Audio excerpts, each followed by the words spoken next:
Hello दोस्तों, मैं हूं गौरव एंड पिछले वीडियो में अपन ने क्या किया था।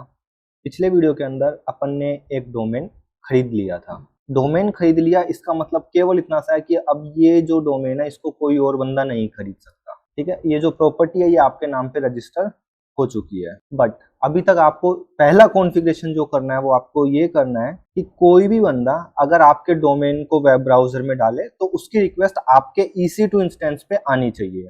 चलिए मैं आपको बताता हूँ। मैं EC2 पे चला गया और यहाँ पे मैंने एक इंस्टेंस ऑलरेडी क्रिएट कर रखा है। तो आप यहाँ पे देख सकते हैं, यहाँ पे ये एक इंस्टेंस मैंने ऑलरेडी क्रिएट कर रखा है, माय वेब सर्वर।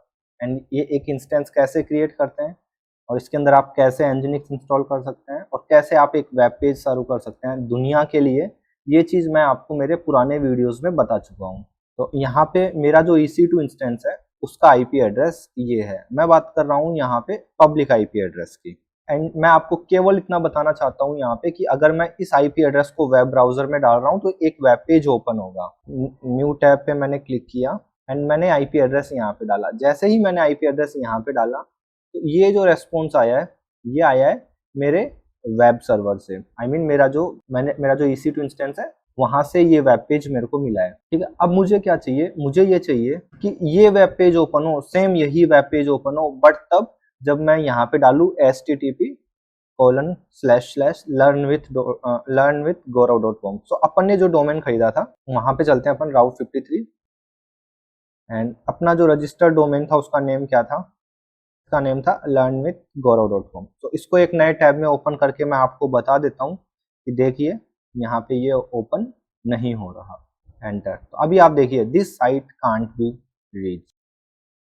तो जब आप एक डोमेन खरीदते हैं तो ये आपकी प्रॉपर्टी है, आप डोमेन रजिस्ट्रार से आप इस नाम को आपने बाय कर लिया। बट अब इसके अंदर के जो भी कॉन्फ़िगरेशंस हैं आपको सारे के सारे होस्टेड जोन के अंदर करने रहते हैं। तो अब आपके डोमेन से रिलेटेड आपका जो भी कॉन्फ़िगरेशन है वो आपको यहाँ पे करना है होस्टेड जोन के अंदर, इस होस्टेड जोन पे। और ये होस्टेड जोन मैंने क्रिएट नहीं किया है, जब आप आपका डोमेन खरीदते हैं तो उसी टाइम पे ये आपके लिए एक होस्टेड जोन क्रिएट करके दे देता है। एंड मैं यहाँ पे एक चीज बता दूं आपको, अगर आप होस्टेड जोन, एंड यहाँ पे एक चीज और बता दूं, होस्टेड जोन आप जितने होस्टेड जोन बनाओगे उन होस्टेड जोन का यहाँ पे आपको प्राइसिंग देना होगा। आई थिंक $0.50 पर मंथ इसका प्राइसिंग है, बट ये चीज आप एक बार चेक कर लेना इसका प्राइसिंग कितना है। तो यहाँ पे आप देखिए, यहाँ पे दो रिकॉर्ड तो पहले से ही थे, एक तो NS रिकॉर्ड और दूसरा जो है वो है SOA रिकॉर्ड। ठीक है, SOA मतलब स्टार्ट ऑफ अथॉरिटी। आपका जो डोमेन है इसकी सारी की सारी डिटेल्स जो रहेंगी वो इस रिकॉर्ड के अंदर होती है, SOA रिकॉर्ड के अंदर। और NS रिकॉर्ड मतलब क्या, तो ये NS रिकॉर्ड क्या होता है, NS रिकॉर्ड जो होता है ये बताता है कि ऑथोरेटिव सर्वर कौन से हैं। मतलब जब भी कोई भी बंदा लर्न विथ गौरव वेबसाइट को एक्सेस करने का ट्राई करेगा तो उसकी रिक्वेस्ट सबसे पहले रूट लेवल पे जाएगी, रूट लेवल जो DNS रहेगा उस पर, उसके बाद में top level domain name server पे जाएगी, उसके बाद में कहाँ जाएगी, वो जाएगी आपके राउट 53 पे। एंड आई मीन अपने को उसके बाद में जाएगी टॉप लेवल डोमेन पे। एंड टॉप लेवल डोमेन जो है वो बोलेगा कि मेरे को पता है ये जो वेबसाइट है इसका नेम सर्वर कौन सा है, ऑथोरेटिव नेम सर्वर कौन सा है। ऑथोरेटिव नेम सर्वर मतलब वो वेब सर्वर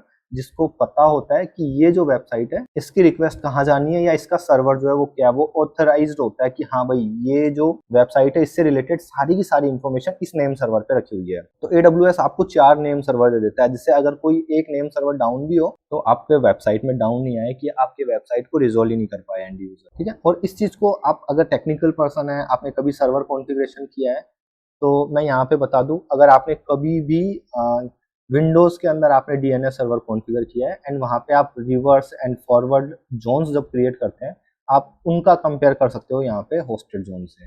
और अगर आपने लिनक्स में किया है तो आपने नेम सर्वर अगर कभी कॉन्फ़िगर किया है तो नेम सर्वर के अंदर जब आप john.conf फाइल बनाते हो हर एक वेबसाइट की अलग अलग, ये वही चीज है। और अगर आपने दोनों ही नहीं कर रखे, आप होस्टेड जोन को आप ऐसा मान लो कि आपके डोमेन से रिलेटेड जितना भी कॉन्फ़िगरेशन है वो आपको यहाँ पे करना है।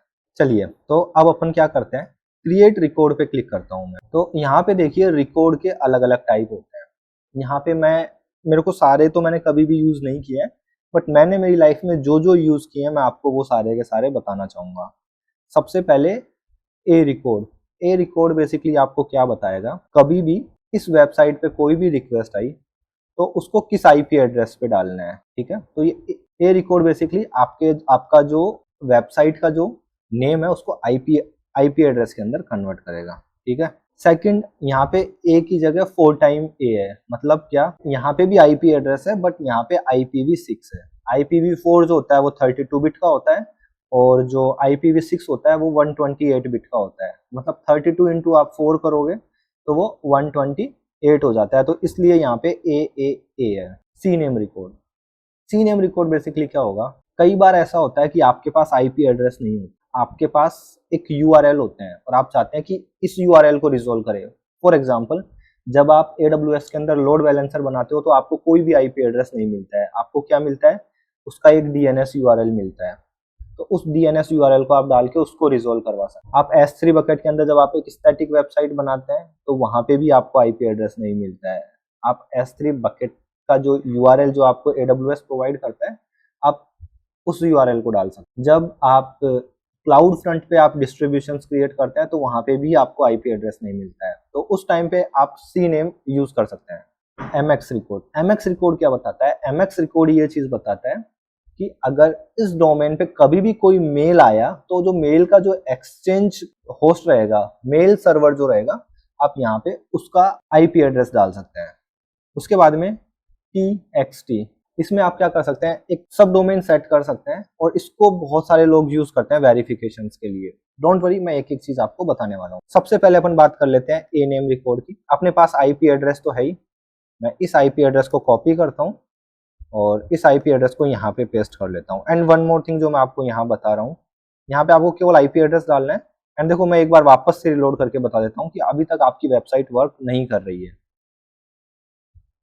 यहाँ पे मैं TTL अभी के केस में 60 सेकंड डाल रहा हूँ। TTL क्या होती है, टाइम टू लीव। अपन ने S3 के केस में देखा था जब अपन कैशिंग करवा रहे थे, राइट। यहाँ पे भी वही चीज है।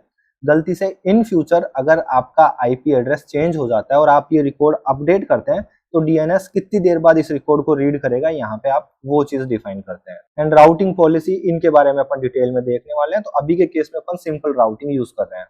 एंड मैंने क्रिएट रिकॉर्ड पे क्लिक किया, ठीक है। तो आप देख सकते हैं यहाँ पे आपका एक रिकॉर्ड क्रिएट हो चुका है। मैं इसको क्लोज करता हूँ, यस, ठीक है। तो आप देख सकते हैं लर्न विथ गौरव के केस में आपने ये एक ए रिकॉर्ड क्रिएट कर दिया है। चलिए अब लर्न विथ गौरव पे चलते हैं और सेम पेज को मैं वापस से रिफ्रेश करता हूँ।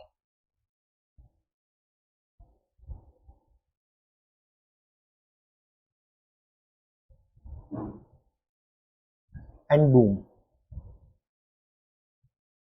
राइट, आप देख सकते हैं यहाँ पे आपका जो पेज है वो एक्सेस हो गया learnwithgaurav.com पे। अब बेसिकली आप खुद की वेबसाइट होस्ट कर सकते हैं। अगर अब आपको खुद की वेबसाइट होस्ट करनी है तो आपको सिंपल सा HTML, CSS, जावास्क्रिप्ट, ये 3-4 लैंग्वेज सीखनी है, एक अच्छा सा वेब पेज डिजाइन करना है और ये जो मैंने टेस्टिंग सर्वर लिखा है इसकी जगह आपको आपका वो वेब पेज डालना है, राइट। तो अब आप खुद की एक वेबसाइट होस्ट कर सकते हैं। तो दोस्तों, इस वीडियो के अंदर इतना ही, मिलते हैं अगले वीडियो में, बाय बाय।